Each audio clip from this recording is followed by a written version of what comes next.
Welcome to Cartoonist Kayfabe. My name is Jim Rugg. I'm Ed Piskor. Kind of a weird comic today, Ed. Right up my alley with Ghost Rider Deathrace. But before we open this cover, what's new, man?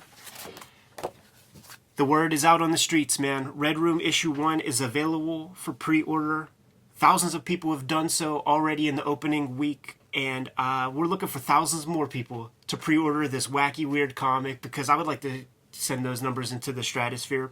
The links are in the description below in my link tree where you could go through Fantagraphics to order issue 1. It's going to be monthly. Every issue is going to be self-contained. This first issue is going to be double size compared to your regular comic. 64 pages of content. Also, patreon.com/edpiskor is where I'm serializing the comics. It's sort of where they get their first life. And you could read the first two issues as of this recording. The imagery's up there at a high enough resolution. People have been sending bootlegs. $3 gets the archive. Put new strips up every Tuesday. Very awesome. I, too, can be found on Patreon, patreon.com/JimRugg, showcasing Rambo 3.5, my mini-comic that fills in the gaps in the Rambo mythology between films 3 and 4.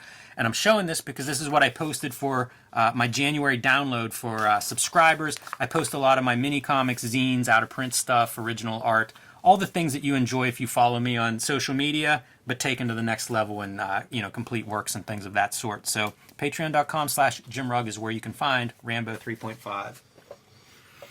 But we are here today, Ed, to talk about Ghost Rider number 35, 1979, Deathrace. I like motorcycle comics. I like this kind of like 70s motorcycle pop culture stuff. And I like Ghost Rider, one of those weird superheroes from when Marvel kind of loses its mind a little bit in the 70s.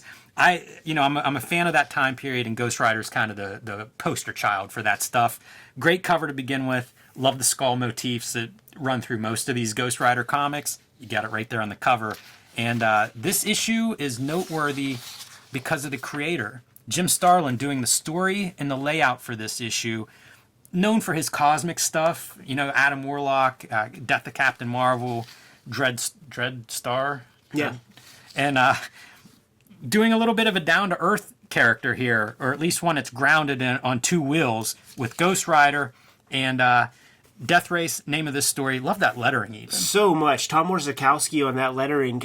This is one of those kind of titles, the title treatment, where I wonder, where's the division of labor here? Did Tom Warzakowski feather those ink lines right there? Is he that guy? Did he do the Kirby crackle and all that, or was that an application of the artists? That always perplexes me, and I'm super curious. But yeah, his lettering is sick. Yeah, this is real fun, and I love this Ghost Rider's inner monologue here. His mind ablaze with thoughts of vengeance and memories of death. Yep, that's what he's thinking when he's riding across the desert on his flaming motorcycle. And look at that motorcycle. This is not the 90s Ghost Rider that has the flaming wheels. The whole bike is on fire. And we call this body posture, we call that boner neck. He's riding boner neck. Just rigid as fuck. This is the first thing I noticed about this issue in Jim Starlin's version is the eyeballs. Usually this era of Ghost Rider, its little red dots will be your eyes, so it's not just black hollows in the skull. But in this case, full-on eyeballs turning around. I love it. It's such a creepy, weird...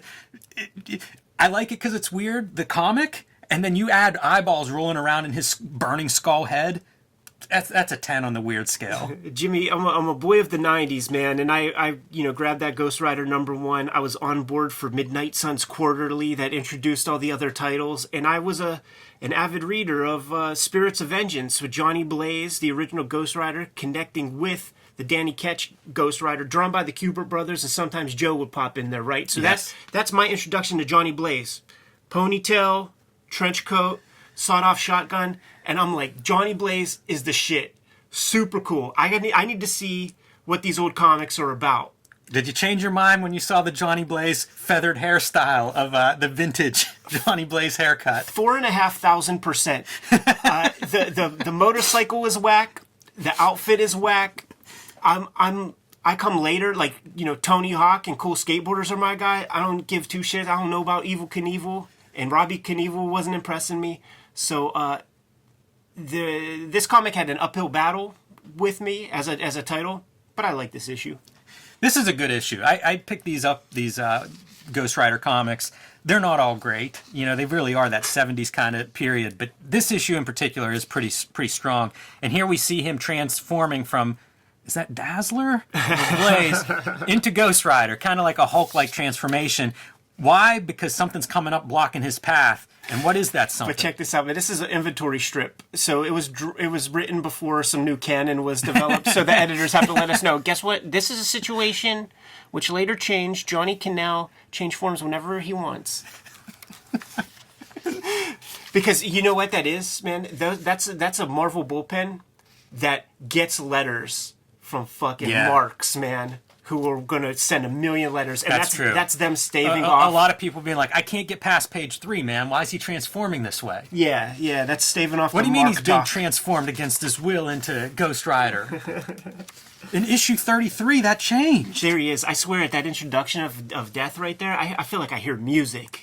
That's what I'm saying. Like, it feels like a heavy metal comic, right? And I don't mean the magazine, but I'm just saying, like, music-wise, this feels like the hard rock that you would hear from the late 70s. I mean, it's Death. Says so. Looks great. I like his visual. You know, that's a tall task for an artist. You're drawing another skull biker in leather. How do you make them look different? They're pretty distinct. They are. Yeah. You could tell them apart, no problem. I wonder who all the hands that are in this. Because you got Steve Leo Loha. And Friends. And the inking treatment is different. Yeah. And I would like to know who the friends are. A lot of black ink on this page. I really like this spread, yeah. Yeah, great spread. Really cool looking. Love this stuff, too, whenever you see, like, a reflection in glasses. That's always, I'm a mark for that. I'll give you some points for that. Yeah. Even in the puddle. Because you know what that is, man? That's a 23rd panel that always works. That Wally Wood didn't even conceptualize He doesn't have the reflective glasses with... I don't think so. All right, man. So Death shows up, and why? He wants to race Ghost Rider. Perfect. That's all I need. Death and Ghost Rider racing. All right. It's a great, like, you know, boys comic. Like, reading this is like, yes, man, this is the kind of thing that you would want this, like, month in, month out, like, as a kid. Like, this is your Shonen Weekly version of an American comic. It's aimed at a young boy reader and or a 43-year-old one. Either way, whatever fits. But yeah, it's a perfect fit, and off we go. So they're gonna have a series of races, and that's what we're seeing here. And it's just fun to look at. You know, like, there are so many of these panels buried throughout this issue as you go that just look cool. And isn't that one of the Brat Pack, like one of the main superhero dudes? It does, yeah, it feels that way. It could be Green Arrow. Green Arrow, exactly. And then the weird 70s effects, you know, of foreshortening, almost out of poster art, you know, like the psychedelic poster art era there. And that's one of those panels that I wonder, like, who's doing the finishes on that one? Yeah. Because there's definitely some different flavors as you go through this. But Ghost Rider loses that first race, and the result of that loss is this guy who had his bike broke down on the side of the road and needed help. Death takes him. That was the stakes of race number 1. He's done. Look at that, man. Little snaking wordplay. Or Zakowski playing his role in the psychedelic poster movement with his lettering effects. Look how cool Death looks there. Yeah, good colors. And here we go, man. Some cool shots.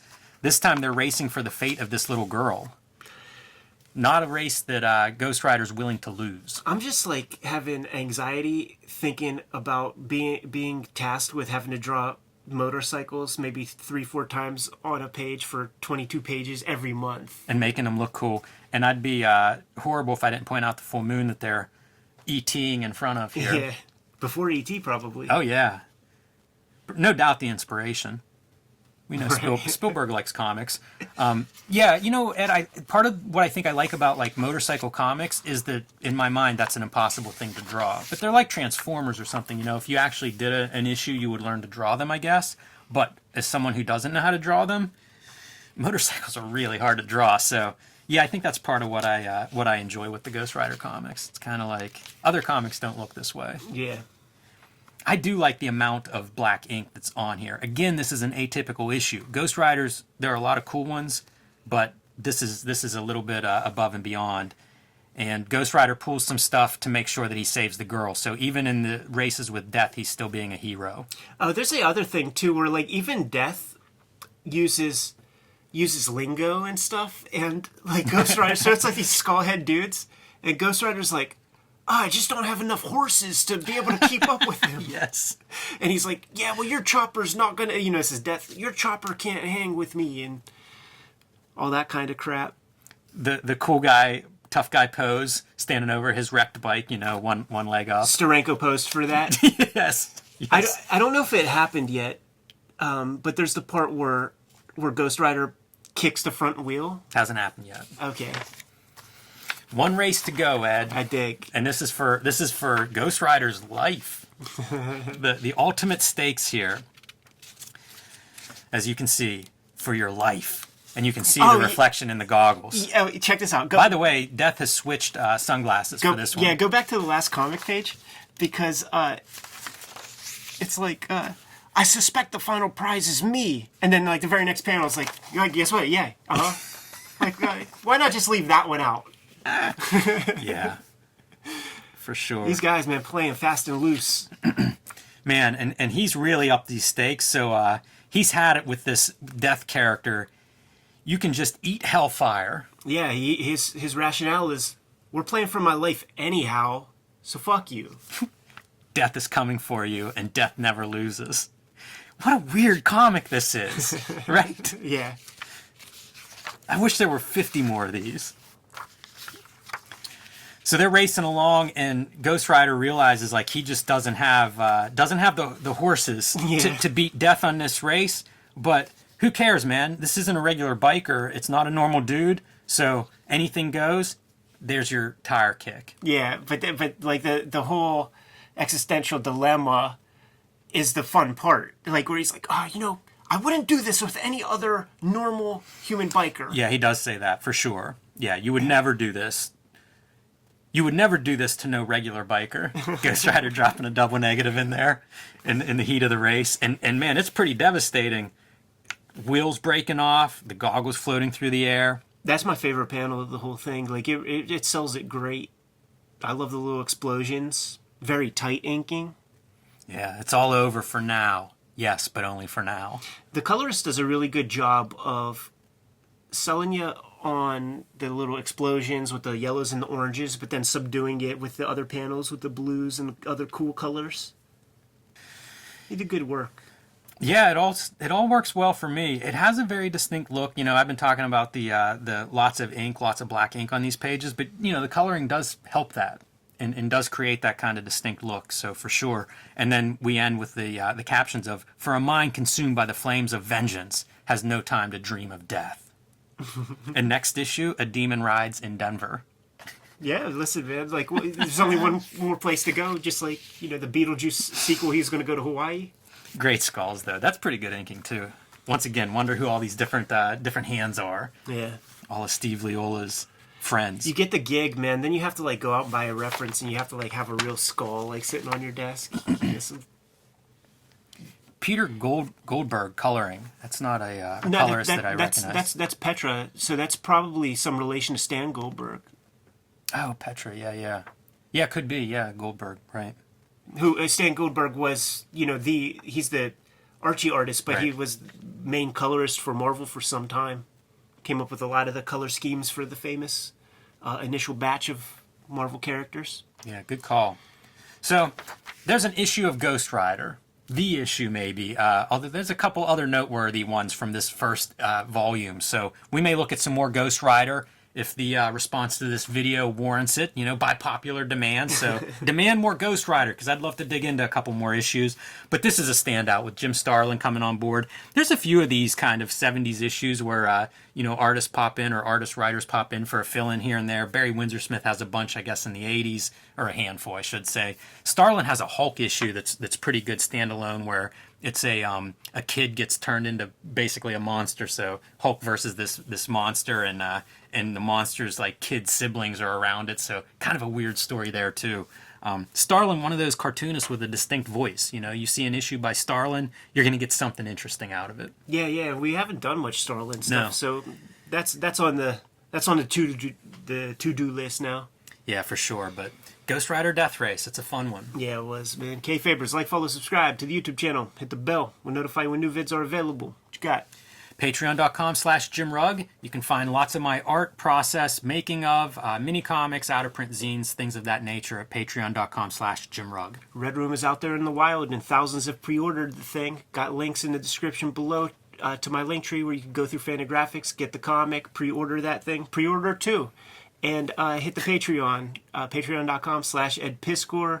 Could subscribe to the comics online. Like, I have 2 issues of Red Room up there as we speak. There's going to be 12 issues total, and I'm putting new strips out every Tuesday. You can subscribe to the Cartoonist Kayfabe e-newsletter at the links below this video to keep up with everything we have going on in what looks like a very busy 2021.